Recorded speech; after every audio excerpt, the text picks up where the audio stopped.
दोस्तों आज मैंने YouTube में एक वीडियो देखी जिसमें कहा जा रहा था कि एक स्टॉक है जिसकी प्राइस 22 रुपीज है और कुछ ही महीने में उसकी प्राइस 100 रुपए चली जाएगी। मतलब सीधा सीधा आपका पैसा 5 गुना हो जाएगा। और आगे उसमें यह भी कहा गया था कि जिस हिसाब से कंपनी बढ़ रही है ना, उस हिसाब से तो उस शेयर की प्राइस आने वाले कुछ सालों में 500 रुपए भी जा सकती है। इसके पीछे का जस्टिफिकेशन उन्होंने बताया कि कंपनी के जो प्रमोटर्स है ना, उनके पास 90% होल्डिंग्स हैं और जब प्रमोटर ने इतनी होल्डिंग्स अपने पास रखी है तो 100% श्योर है कि कंपनी बहुत आगे जाने वाली है, ऐसा उस वीडियो में कहा जा रहा था। इसके साथ ही उस वीडियो में कंपनी के बहुत सारे पॉजिटिव पॉइंट्स बताए जा रहे थे, जैसे कंपनी की सेल्स सितंबर 2023 में ईयर ऑन ईयर बेसिस पर 165% बढ़ी है, कंपनी का प्रॉफिट भी 59% बढ़ा है और कंपनी डेट फ्री भी है। फिर उस वीडियो में कंपनी की प्रेस रिलीज को पढ़कर दिखाया गया जिसमें कहा जा रहा था कि कंपनी एक्सपेक्ट कर रही है कि फाइनेंशियल ईयर 24 में कंपनी का जो रेवेन्यू है वो 20,000 लाख यानी 200 करोड़ रुपए होगा।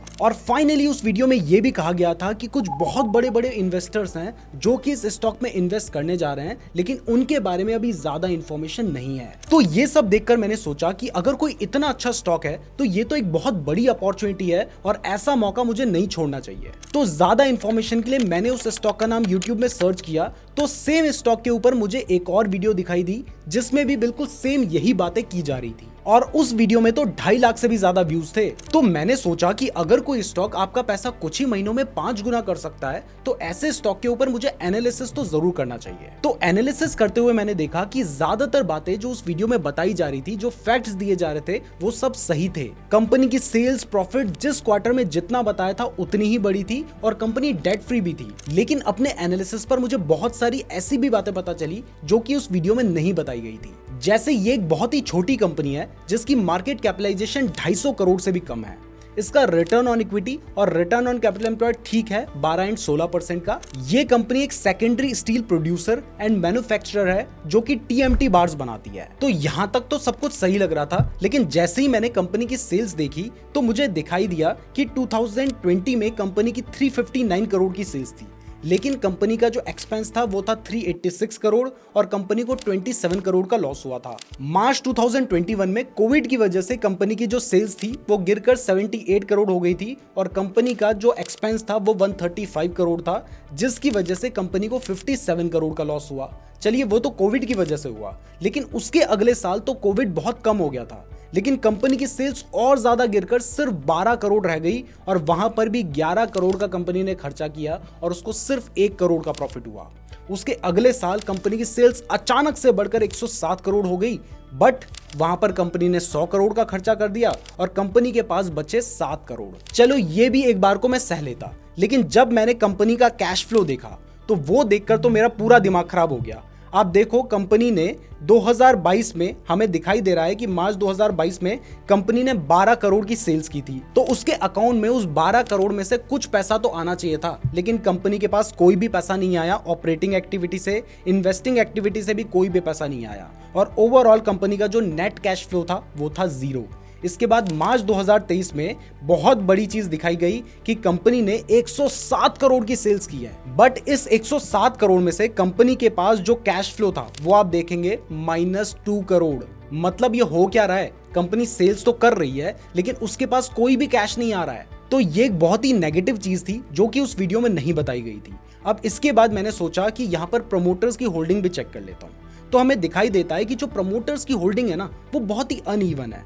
जैसे जून 2022 में ये 53% थी, सितंबर में सीधा बढ़कर 94% हो गई, फिर ये 90% हुई, 90% हुई, 90%, 90% और आगे चल के ये थोड़ी सी घट के 89% हुई जब वो वीडियो बननी शुरू हुई थी जिसमें ये सब कुछ बताया जा रहा था। और अब मार्च में अगर हम देखें तो डायरेक्टली प्रमोटर्स ने अपनी 10% होल्डिंग बेच दी है और यहाँ पर प्रमोटर्स के पास 79% होल्डिंग बची है। अब खैर यहाँ पर हो सकता है कि सेबी के रूल्स को पूरा करने के लिए, जिसमें कहा जाता है कि प्रमोटर्स के पास 75% से ज्यादा होल्डिंग्स नहीं होनी चाहिए, इस वजह से प्रमोटर्स ने अपनी होल्डिंग को घटाया होगा।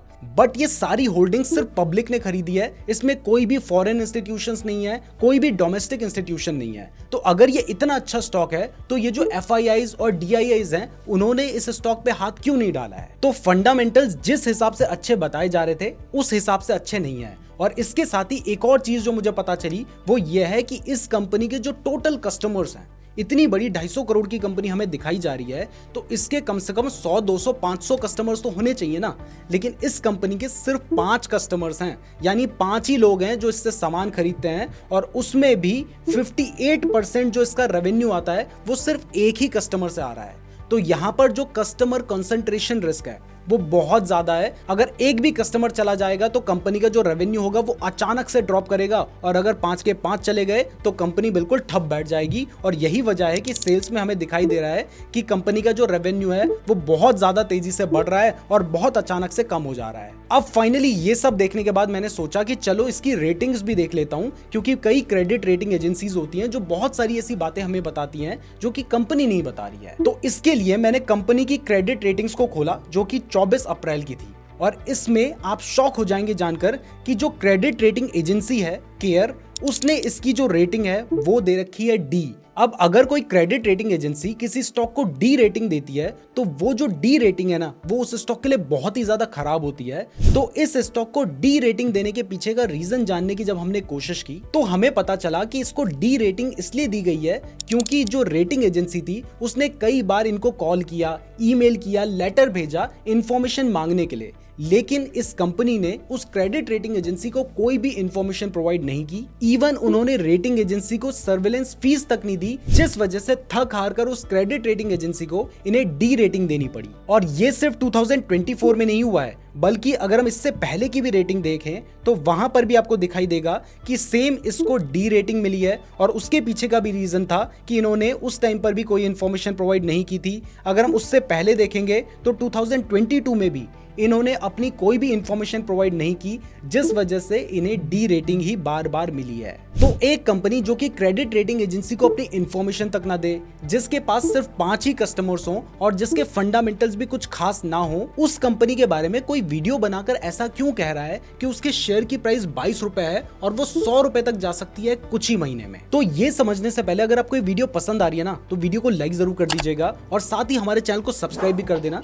क्योंकि अगर आप सब्सक्राइब नहीं करेंगे तो हो सकता है कि हमारी वीडियो आपको दोबारा कभी रिकमेंड ही ना हो। और अगर आप स्टॉक मार्केट में इन्वेस्ट या ट्रेड करने के लिए डीमैट अकाउंट खुलवाना चाहते हैं तो इस वीडियो के डिस्क्रिप्शन में मैंने आपको लिंक दे रखा है, वहां से आप अपना बिल्कुल फ्री डीमैट अकाउंट खुलवा सकते हैं। तो डिस्क्रिप्शन जरूर चेक कर लीजिएगा। तो देखो, सबसे पहले मैं आपको क्लियर कर दूं कि जो वीडियो मैंने देखी थी, जिस वीडियो में इस स्टॉक की तारीफ की जा रही थी, वो वीडियो कोई ऑर्गेनिक वीडियो नहीं थी, बल्कि उसको एड्स के थ्रू प्रमोट किया जा रहा था। यानी कोई ऐसा है जो अपनी जेब से पैसे खर्च कर आप तक उस स्टॉक की तारीफ पहुंचाना चाहता है, और वो भी कुछ 100-200 रुपए नहीं, एक्चुअल में कितने पैसे वो खर्च कर रहा है वो भी मैं आपको बताता हूं। और ये सब इसलिए किया जा रहा है ताकि आप उस स्टॉक को खरीदें। इवन जो सेकंड एड मैंने देखा था उसमें तो 2.5 लाख से भी ज्यादा व्यूज थे। अब देखो, स्टॉक मार्केट वाली कैटेगरी में ना एड्स बहुत महंगे होते हैं, तो वो 2.5 लाख व्यूज लाने के लिए कम से कम उस एडवर्टाइजर को 1.5 से 2.5 लाख रुपए खर्च करने पड़े होंगे। और जो दूसरी वीडियो थी उसमें 9-10 हजार व्यूज थे, तो उसमें भी 9-10 हजार रुपए तो खर्च हुए ही होंगे। लेकिन ये तो सिर्फ 2 वीडियोस की बात है। इसके अलावा शायद फेसबुक, इंस्टाग्राम में भी एड्स रन किए जा रहे होंगे। और कई बार ये लोग क्या करते हैं, ये अलग अलग वीडियो बनाते हैं, कुछ दिन तक उस वीडियो को प्रमोट करते हैं, उसके बाद उस वीडियो को डिलीट कर देते हैं, फिर एक नई वीडियो बनाते हैं, या फिर उस सेम वीडियो को किसी दूसरे चैनल पे डालते हैं और वहां पर उसे प्रमोट करते हैं, फिर उस वीडियो को डिलीट कर देते हैं, क्योंकि उनका मेन पर्पस होता है आप तक उस स्टॉक की इंफॉर्मेशन पहुंचाना।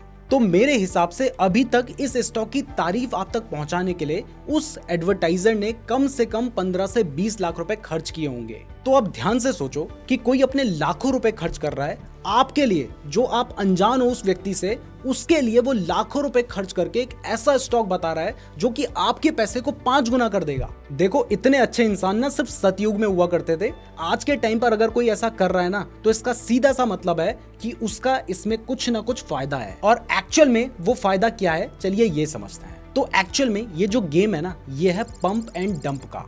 बेसिकली जो भी ये एड्स रन कर रहा है वो कोई पर्सन हो सकता है, कंपनी हो सकती है, या फिर कोई भी व्यक्ति हो सकता है, उस कंपनी से रिलेटेड भी हो सकता है, जिसके पास उस कंपनी के अच्छे खासे शेयर्स हैं, और वो चाहता है कि उन शेयर्स की प्राइस बढ़े ताकि वो अपने स्टॉक्स को महंगे में बेच पाए और प्रॉफिट कमा पाए। बट एक स्टॉक की प्राइस तो तभी बढ़ेगी जब उसकी डिमांड बढ़ेगी, और डिमांड तब बढ़ेगी जब उस स्टॉक में कुछ खास होगा। लेकिन जिस स्टॉक की बात यहाँ पर चल रही है उस स्टॉक में तो कुछ भी खास नहीं है, तो फिर उसकी प्राइस कैसे बढ़ेगी? तो ऐसे में ये लोग क्या करते हैं कि उस स्टॉक के जो पॉजिटिव पॉइंट्स होते हैं, कई बार वो होते भी नहीं है, उन्हें बनाया जाता है और वो पॉइंट्स आप तक पहुंचाते हैं और आपको ब्रेन वॉश किया जाता है, आपको लालच दिया जाता है और बताया जाता है कि उस स्टॉक की प्राइस कई गुना हो सकती है। क्योंकि जब आपके अंदर लालच आएगा तब आप उस स्टॉक को खरीदेंगे, और जब आप जैसे हजारों लोग एक स्टॉक को खरीदेंगे तो उसकी डिमांड बढ़ेगी, और जब उसकी डिमांड बढ़ेगी तो उसकी प्राइस बढ़ेगी। और इवन ये जो स्टॉक है इसको मैनिपुलेट करना तो बहुत आसान है, क्योंकि इसमें लगभग 80 to 90% जो होल्डिंग्स हैं वो तो प्रमोटर्स के पास ही हैं, तो बची हुई सिर्फ 10% ही तो होल्डिंग है जिसको खरीदा और बेचा जा सकता है। और उस 10% की वैल्यू अगर मार्केट कैप 250 करोड़ है तो सिर्फ 25 करोड़ ही हुई। यानी अगर कुछ हजार लोग लालच में आकर अपने हजारों रुपए उस स्टॉक में लगा लेते हैं तो ओवरऑल करोड़ों रुपए लग जाएंगे और उस स्टॉक की प्राइस आराम से बढ़ जाएगी। अब यहाँ पर आप सोच रहे होंगे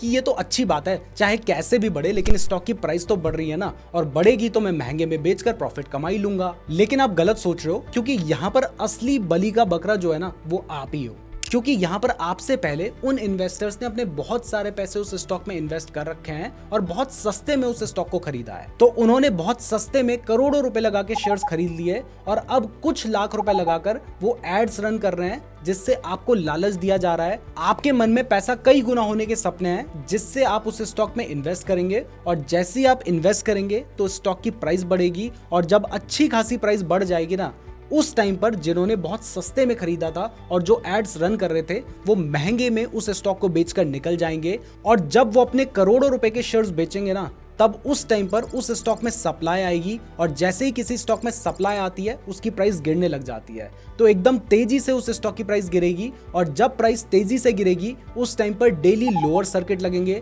आप रोज अपने स्टॉक्स को सेल करने का ऑर्डर लगाएंगे, लेकिन आपका जो ऑर्डर होगा वो एग्जीक्यूट ही नहीं होगा और आप अपने शेयर्स को बेच ही नहीं पाएंगे, क्योंकि उस स्टॉक को खरीदने वाला कोई होगा ही नहीं। इवन ये सब आप इस स्टॉक के वॉल्यूम में भी देख सकते हैं कि कभी अचानक से इस स्टॉक में सिर्फ 11,000 7,000 क्वांटिटी ट्रेड हो रही हैं, और अगले ही दिन अचानक से 8 लाख क्वांटिटी ट्रेड होने लग जा रही हैं। इवन अगर एक साल पहले की बात करें तो यहाँ पर 13 रुपए से स्टॉक की प्राइस चल रही थी, और उस टाइम पर एक दिन में सिर्फ 300 ही शेयर्स बिके थे। मतलब पूरे दिन में इस स्टॉक के ऊपर सिर्फ 3,500 से 4,000 रुपए की ही ट्रेडिंग हुई थी। अब आप सोच रहे होंगे कि इतना बड़ा स्टॉक मैनिपुलेशन चल रहा है तो क्या ये स्टॉक मार्केट में करना लीगल है? तो नहीं, ये लीगल नहीं है। अगर सेबी इसको डिटेक्ट कर लेती है तो इसके ऊपर बहुत बड़ा फाइन लगाया जा सकता है, लेकिन देखो इसको डिटेक्ट करना इजी नहीं है। मार्केट में 5,000 से भी ज्यादा स्टॉक्स हैं और कौन से स्टॉक में क्या चल रहा है ये पता लगाना बहुत मुश्किल होता है। स्पेशली जो छोटे स्टॉक्स होते हैं उनके बारे में ज्यादा इंफॉर्मेशन अवेलेबल नहीं होती है, जिस वजह से फ्रॉड होते रहते हैं, जिसमें फंसकर आप जैसे भोले भाले रिटेल इन्वेस्टर्स अपना बहुत सारा पैसा गंवा देते हैं। तो इस वीडियो को बनाने के पीछे हमारा मेन एजेंडा आप लोगों को अवेयर करना है